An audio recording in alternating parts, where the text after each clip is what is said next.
In today's live stream, we're going to be talking about what you should do if your back flares up. We've got the gyms opening up round the corner and people are no doubt going to be getting back into physical exercise. So we wanted to take the time to cover what should you guys be doing if your back pain happens to flare up over the next couple of weeks, some tips, some tricks, and hopefully you guys are going to find this really, really helpful. Hopefully you won't ever need this video, but if you're watching it right now, there might be a chance, if this is a couple of weeks from now, that you do need it. There are going to be some really good tips in today's live stream.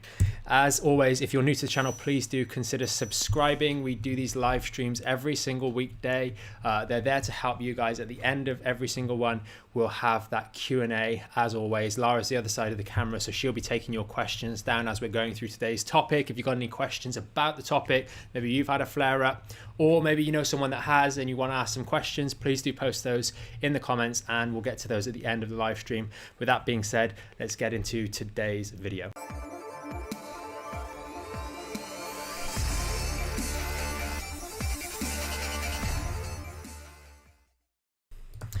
Okay guys, so we've got the topic for today, what to do if your back flares up. A little bit of the schedule on the side here and we'll go through it on the whiteboard as well. We're going to cover very briefly. This isn't the main topic for today, but it's going to be why did it happen and just a little on delayed onset. We've done this in other videos so we can talk about why the back pain has come on in the first place.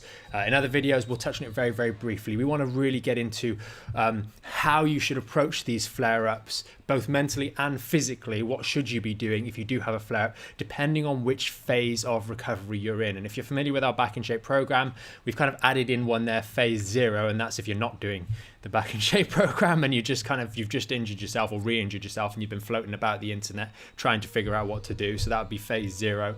Phase 1 is our standard phase 1. We've got the booklet up there over my shoulder. Phase 2 and phase 3 are a little bit more advanced. They're building some strength, etc. And phase 3 really having a good time with some of those enjoyable workouts. So if you're watching this video, post in the comments below what phase you're on. No doubt Lara will be interested to see what phase some of you guys are in, and we can discuss that a little bit more with reference to your phases as we go through today's live stream. And then we'll talk a little bit at the end about moving on with rehab beyond that, and some Q&A as always. And just so you guys know, if you do hear some strange noises, it sounds like it's Jurassic Park here with some of the things going on inside London. So apologies for that in advance if you guys can hear any of that. So what are we going to go through first? I just wanted to cover why did it happen? Why might that relapse have happened? And in many cases, those of you guys that have watched our videos before, you'll start to understand this, but I just wanted to cover a few topics because we see patients in the clinic and some of our members as well, more recently, but patients in clinic over the years, where they've had relapse. They come into the clinic and I don't know what's happened, my back's gone, blah, blah. And we go, okay, don't worry, what did you do? I don't know, I just woke up like this, or something to that effect. And then maybe a session after that or a week later, they say, oh yeah, my boss had me working 18-hour days last week and that's why my back, I think, was sore. Or, oh, I decided the other day to do, 2 18-hole holes of golf with my friend who's over from America, and I think we just overdid it, and I just totally forgot when I was in with you the other week. So these little things can happen, and the biggest problem with our lower backs is that you don't think about it at the time that it happens. You don't think at the time you're doing that particular thing that it's a problem. It's because you wake up and you feel that pain the next day, and that is what really catches you out. That's where you think, I haven't done anything this morning, I just got out of bed, why am I in pain? And I've just put a few on the board for you guys to have a think about. We've got a long bike ride, an abnormally long bike ride. It's lovely weather, you pop out for the first time, you go on a 50k cycle, and all of a sudden the next day, why do I feel sore? A long walk. Maybe you've gone along the beach with the dogs for 3 hours. You've been down to the coast, lovely day. Next morning, oh, I'm not feeling so good. Back to work or change of work. We saw this explicitly, and people almost having loading bars on their facial expression when the lockdown started because they think I'm just at home all day. Well, the routine, the daily stresses and strains on our spine are very different when we have a different working environment. Maybe we go from sitting all day to standing, or from having that standing desk at work and now we're pinned in a rubbish IKEA chair on a kitchen table having to do live streams from your home. All of these things can have an impact on our back, and they aren't immediately obvious, but they're things to have a look about. Or maybe a long day in the garden. It's that time of year where people are going to start harvesting some of the fruit in the garden, and all those sorts of things. So you might have been down picking strawberries off the ground, all afternoon yesterday, and that's maybe why you're feeling a little bit sore today. So just immediately cast your mind back to what you've done over the last couple of days and think, was there anything abnormal or slightly more intensive than you otherwise would have done? And that can maybe be why. In a lot of ways, it kind of doesn't matter for today's topic, because this is all about what are you going to do going forwards. And it doesn't matter whether it was a ride or whether it was a time in the garden or whether it was sitting in the office all day. It really doesn't matter. It's what are we going to do going forwards. And that's where we want to talk about phase 0 to 1, phase 2 and phase 3. Where are you? I'll start off at the beginning because that's going to be the most sort of logical starting point, I suppose, more than anything else. Phase 0 to phase 1. You've just injured your back, or maybe you've just come across our back in shape protocols and you're in the phase 1 work.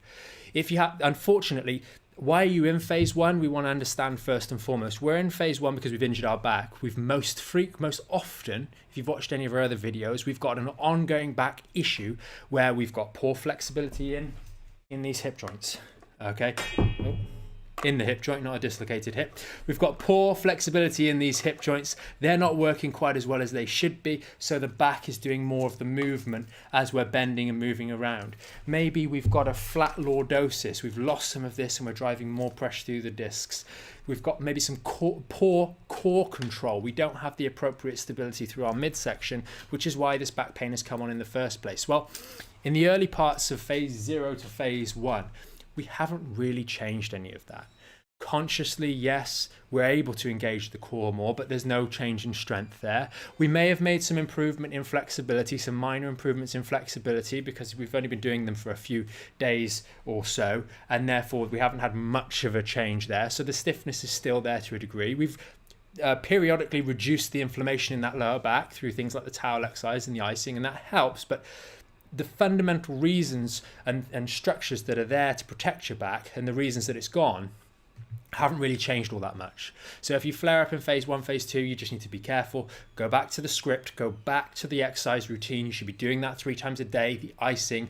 Watch some of the educational videos. This phase 1 is and always will be free for everyone. So if you're struggling, if you're waiting for an appointment with the NHS, or you can't get a consult with your local osteopath, physio or chiro, the phase 1 is there as almost a public service, and anyone can access it, and it'll be free for everyone forever. So that information is there to help you guys maybe go back in and remind yourself of a few of those things, that mistakes you might be making that are stopping your recovery. So go back there and check that if you have this relapse in phase 1 or before that. Now, as we start to move into phase 2, it starts to become a bit more interesting, because phase 2 is where we're actually starting to change things. Number 1, we've got more control. We're developing more control over our body. Number 2, we've actually been doing the stretching for long enough to maybe we're starting to see some stretch or flexibility improvements in these hips here. They're starting to get a little bit more flexibility to those hips, so those hips can take more of the load than the back, and we're getting some healing taking place in that time frame as well. Plus, things are getting a bit stronger now. It's better to have a relapse further on phase 2, because if you have it in the first week of phase 2, then you haven't made as much improvement. But as we start to get through phase 2 and further on into phase 3, those strength improvements and that control improvements and the core stability and the leg muscle engagement and the movement patterns that you're developing through things like the squats are starting to stay with you. You're going to have those permanently. So you're not the same person you were when you have that relapse. And this is a really important thing to note, because relapses with back pain, especially if you've had it for many, many years or months, can really be quite demoralizing. And mentally, you feel like, oh, am I back to square one? Am I back to square one? And the case is no. We find this time and time again. Some people will have little ups and downs as they're going through the back and shape process, or when they're in the clinic having treatment, and over the years you see this, and the time it took them to make progress the first time we started treatment, or the first time they started the back in shape, was very, very slow, because we had to overcome all sorts of hurdles. But after that first relapse, or when they have that relapse, the recovery process is incredibly quick. We have that knowledge which can't be taken away from you, and you have those movement patterns, and you have that phase 1 routine to fall back on briefly before we go back into phase 2, and you've got that strength, protection and control that is with you forever. So from a mental standpoint, although it can be very demoralizing, as we start to get into phase 2 and phase 3, unless you're really, really silly or negligent with you've decided to go trampolining for the first time in 20 years, only when you started phase 2 weeks ago, well, I'm sorry, but that's kind of your fault if you do that, okay? That's not a good idea. But the average person that's just a little bit unfortunate, you're not going to get knocked back that far. And the bounce back is so much faster in that phase 2, and then even faster still in phase 3 if we do happen to overcook it. And really, there's a few areas where we can overcook it and have flare-ups. And generally, if you've got past the early parts of phase 2, the next place you're going to overcook it is going to be phase 3, because it actually gets a lot more enjoyable. It's good. They're good fun workouts. And obviously some of you guys will have seen the email that went out this weekend or on Friday about the new workout routine that's being launched for phase 3 later this month. I think it was the 20th of July? 20th of July. That might be already out when you're watching this. But you've made progress is the point here. Now, what should you do when you have a relapse or have a flare-up? If we're in phase 2, we want to take a step back to phase 1 for a few days, 1 or 2 days, especially if we're in sort of the first 2 or 3 weeks of being in phase 2. Go back to phase 1, 2 or 3 days, and then feed back in phase 2 at around about 75% of where you were. If you were doing the 3 sets of 10 reps, then just do 3 sets of maybe 7 reps. Just that first day back in after you've had the 2 or 3 days of phase 1. Make sure you're doing your icing. Make sure we're diligent and cautious, a little bit careful. And then after you've done that for 2 or 3 days, you go back up to the 100% and you'll be fine. You'll carry on and there'll be no problems. Again, if you're in the premium membership, you guys know you can message us in the Facebook group. That's why it's there, to give you guys support and a little bit of extra guidance. But these are principles that you can generally follow and adhere to, which will make you much more autonomous. And you'll feel a little bit more comfortable and hopefully a bit empowered to be able to deal with these things without getting too distressed. So as we move into phase 3, it becomes more powerful. You've made more progress. Your body is very strong. You're doing some exercises actually that require a good degree of control, strength, and dynamic stability. So even if we do have a silly little relapse, we've told you guys over some of the live stream stories in the past where patients have had just unfortunate events happen to them. We can't put you in a test tube and prevent life from happening. We have to get out there and do things. That's part of living. But occasionally we do have a little relapse. Something unavoidable happens. And if you're in phase 3, you really are in a much different place. Many of you guys who are going through the phase 1, 2, 3 process in the premium membership will know this. You'll know that your body is very different to what it was when you started the process. Some people are joining and then they've had a good number of months or even years of this problem, and you can really feel the difference in your own body compared to what it was before. There may be a long way to go, but you can see that you've come a long way, and therefore a relapse, a minor flare-up at this point is not the same as starting from square one. So when you're in phase 3, it really is a different ball game. The same advice goes though. Back off a moment, because we have flared it up a little bit. We've nicked that injury. It's just flared up a touch. We want to just give it that little bit of breather just for a moment. 1, 2, 3 days, phase 1, 3 times a day. Keep mobile, keep walking, keep upright, good posture, icing as well.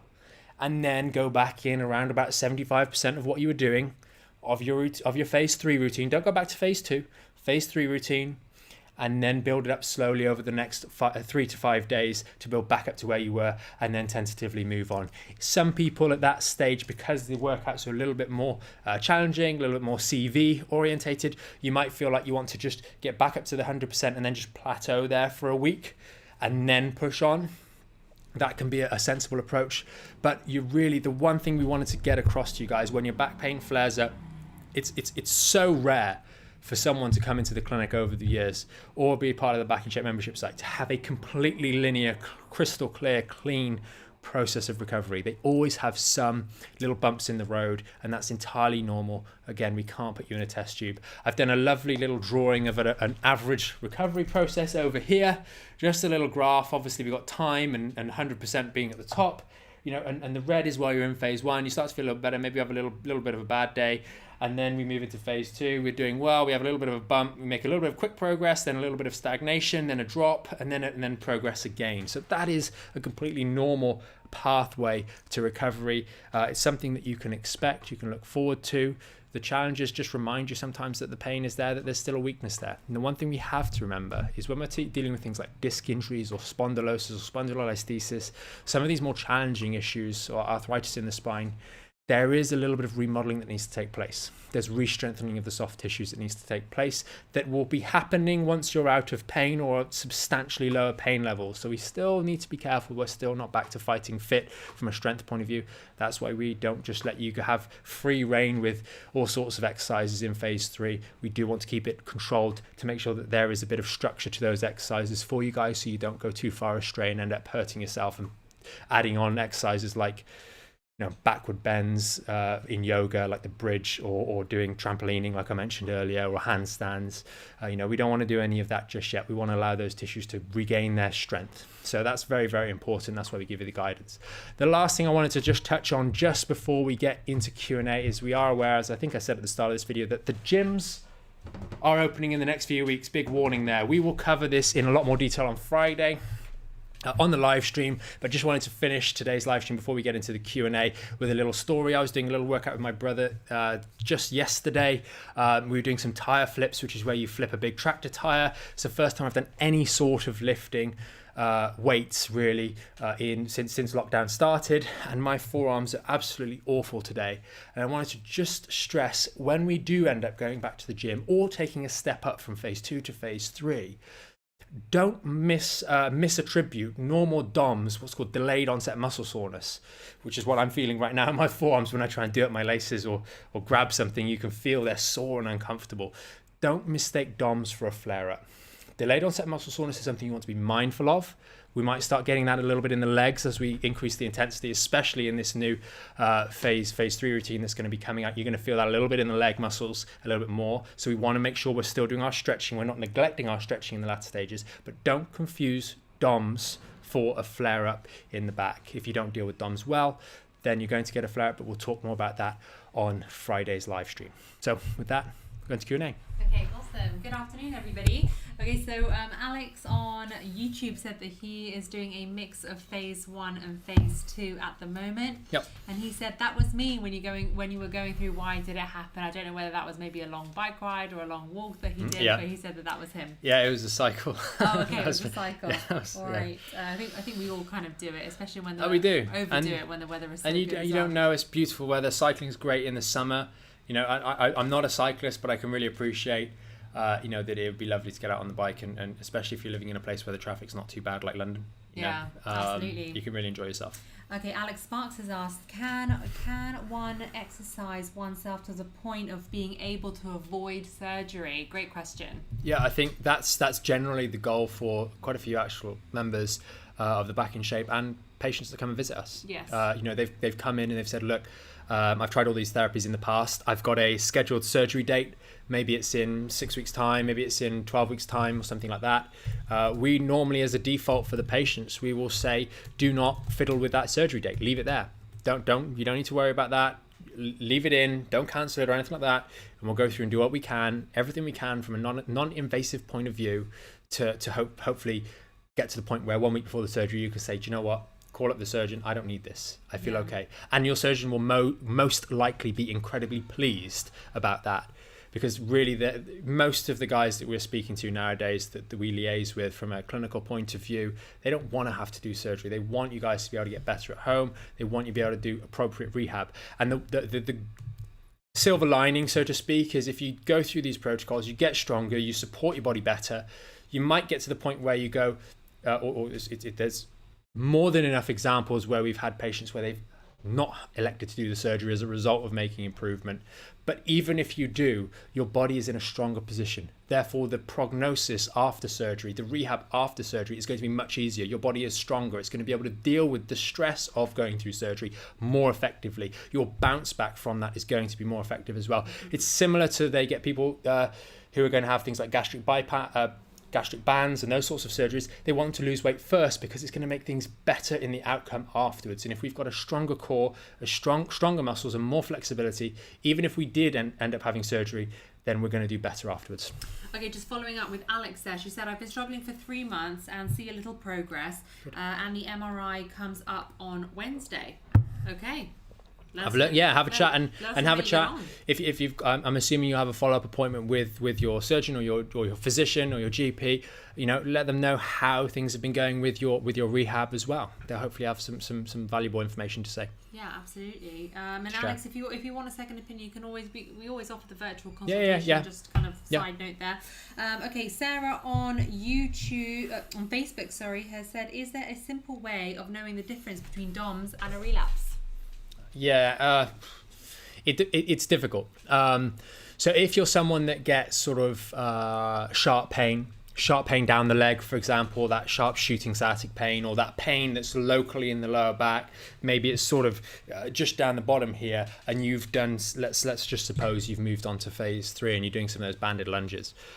Your DOMS is going to be all down the leg. It's going to be in the glutes. It's going to be in the muscle belly. When you poke the muscle belly, it's going to be sore. Like if I poke in here, it's bruised. It feels bruised. You will be able to tell the difference on a little bit of prodding and a bit of investigation and a little bit of comparative evaluation. You will be able to tell the difference, especially if you've got that sharp pain. Now, some people do have a little bit more throbby, achy pain, and it's a little bit more achy in the muscles, and that's when it's a little bit more difficult. But what you should start to notice, especially in phase 2 and phase 3, is those sorts of symptoms will go down and then they will slightly return. They'll generally also be more symmetrical than maybe they were when you were experiencing the pain, maybe on that left butt cheek and down the left thigh. You might notice that actually the DOMS is a little bit more symmetrical down both sides because both sides have been worked hard. So that's kind of how you can tell. It's easier if you've got sharp shooting pain because DOMS does not feel like that. Yeah. And you'll know the difference. And sometimes DOMS can be strangely satisfactory. You almost feel like you've had a really good workout. Yeah. It is good. I just wasn't anticipating. I did so. I mean, this is for you guys to know. I did so little. I mean, we did very, very few tire flips, but I haven't done it in such a long time that it's quite a shock. And many of you that maybe have been to the gym in the past, some of the members that have been regular gym goers, you're going to notice that a lot when you go back in. So we'll definitely keep you guys updated. We'll maybe do a special live stream when we go back into the gym, when Lara and I go back into the gym, just to let you guys know the sorry state of affairs that we're in as a result of that, and just for you guys to know that it's normal. Okay, cool. So getting into a Jimmy question, Ollie has asked, when back in the gym, how often would you recommend progressing the exercise? Is 10% more weight every month also good? Yeah, what I normally do is about 10%. I've been doing all of last year. I did a nice sort of plateau. So I'd put the weight up by 10% and then sit on that for a month and then put it up and then sit on that for a month. This is much more relevant to the gym guys and also those in phase 3. Once you get into phase 3, you've got really limitless capabilities with those bands. You sit on your routine, you get up to that 5x15 routine, and then you sit on that for a month, and then you knock the band resistances up, and then you sit on that, and then you knock them up, and you sit on that, and that's the best way to progress until you get to a nice point where you are comfortable with the routine. You think, do you know what, this is enough. You don't have to have endless improvement. There is a point where enough is enough. You've got a good level, and we want to then change the way we work out. Once we've got to that point, it becomes a little less necessary to be working out 7 days a week because we've moved beyond that, and it becomes more appropriate to do things like 4 to 5 days on with 2 or 3 days of stretching only, and it gives your body time to recover. Okay, Joe has asked. We'll go into that in more detail. Joe has asked, when getting back into the gym, should we carry on with the same weight as before or start with a lower weight? No, I mean, to give a guidance for me anyway, what I'll be doing, I'll be going back in around about 60%. So the first week or so, I'll be at 60% of what I was doing before. Yeah, absolutely. Yep. Okay, I'm just going to jump back over to YouTube. Alex has asked, how often do you come across SIJ laxity, and can it be differentiated from a disc bulge? I have a notion that my SIJ is going when I lift something or I'm bending over. So I'm not... The approach that we have in the clinic, or I have it to the sacroiliac joint dysfunction, is really quite limited. A lot of and we did a live stream directly on the sacroiliac, so it might be worth checking that out, and I pointed to some research which was talking about the sheer inability and inaccuracy when physically examining the sacroiliac joint. It's so the inter-rater reliability when two different practitioners are looking at the sacroiliac joint is just so poor. they really can't tell movement and they can't tell those things. That being said, one thing that is clear is that when we have the lumbar spine and we reduce the lordosis, we create instability in the sacroiliacs. If there's any leg length issues, then that's going to impact things. So you're quite right. You might well feel that there is a degree of instability, maybe on the one side versus the other. If there's a leg length issue as well, you're creating a vulnerability. There's the way in which sacroiliacs work is they tilt forwards into that position to prime. It compresses and stiffens up this joint so it is ready to transmit force. And when it's tucked under, it's more mobile. The one thing we do find is a lot of people that have recurrent back pain have, I would say from experience, this is just anecdotal, but the number of patients we see with recurrent back pain, more often than not, and I don't have a percentage for you guys, but more frequently, it is a reduction in lumbar curve. And that is going to lead to that unlocking or destabilizing the sacroiliac complex, if you will. Mm-hmm. And therefore, what Alex is referring to in terms of that feeling of instability there, you can't really treat the sacroiliac joint.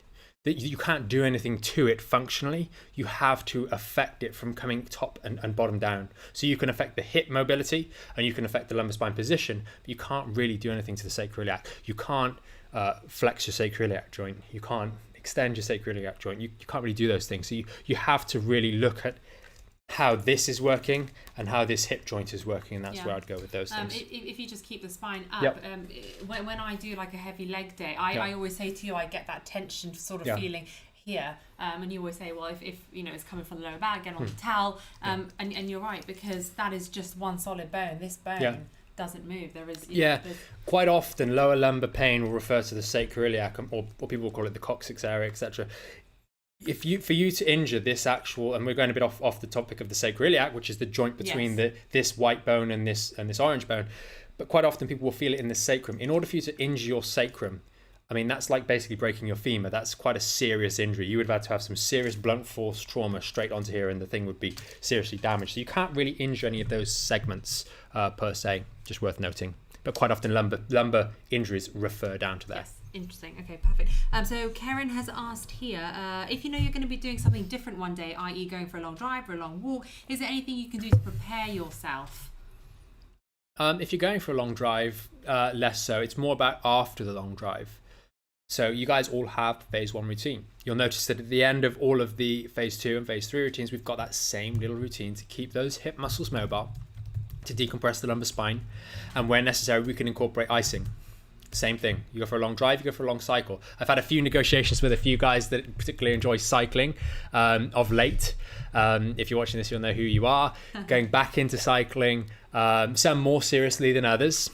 And the agreement is that, look, if you're going to do this, as long as you are happy to get off that bike, do your stretching, do your towel, do your ice, then we can agree that you're going to do it going forwards. But we have to do our care of self, and that's really, really important. Just with the driving, can you place something like a rolled up towel for like a lumbar support? Yeah, a small rolled up towel. So, I mean, this is a little bit too small, the eraser, but a kitchen towel that one might use. A hand towel in the bathroom is probably going to be a little bit too large, but maybe okay. And remember, a lot of the car ones that they have, if you've got some of the cars, they'll have the lumbar support built in. They're often too low. They're kind of supporting you here, and you need to get them to that top height. Remember, these two bony bits at the base of the spine come up about an inch, and it should be just above there. Okay, in this region here, the L5, L4 region of your spine, that's where we should really be supporting. So make sure if you've got a car that has lumbar support, move it up. Okie dokie. Awesome. I think that's all the questions for today. So that's brilliant. Yeah, awesome. All done. But hopefully you guys found today's live stream helpful. If you're new to the channel, please do consider subscribing and sharing this with anyone else that might find it useful, especially if you know someone that's had a flare-up recently. Do please consider sharing it with them, because hopefully it'll help them avoid. Really, the big thing with flare-ups is the psychological impact, especially if you don't know what's going on. It can really be quite disheartening, unnecessarily so in a lot of cases. So hopefully you found today helpful. Just a little reminder, we do have the Venom competition still going on. We're going to be announcing that on Friday, so super excited to announce the winner of that one. We will need to then obviously contact you guys and get it shipped out to you, so that'll be exciting. We'll be announcing that on Friday, but until then, have a great afternoon. We will see you guys tomorrow with another live stream.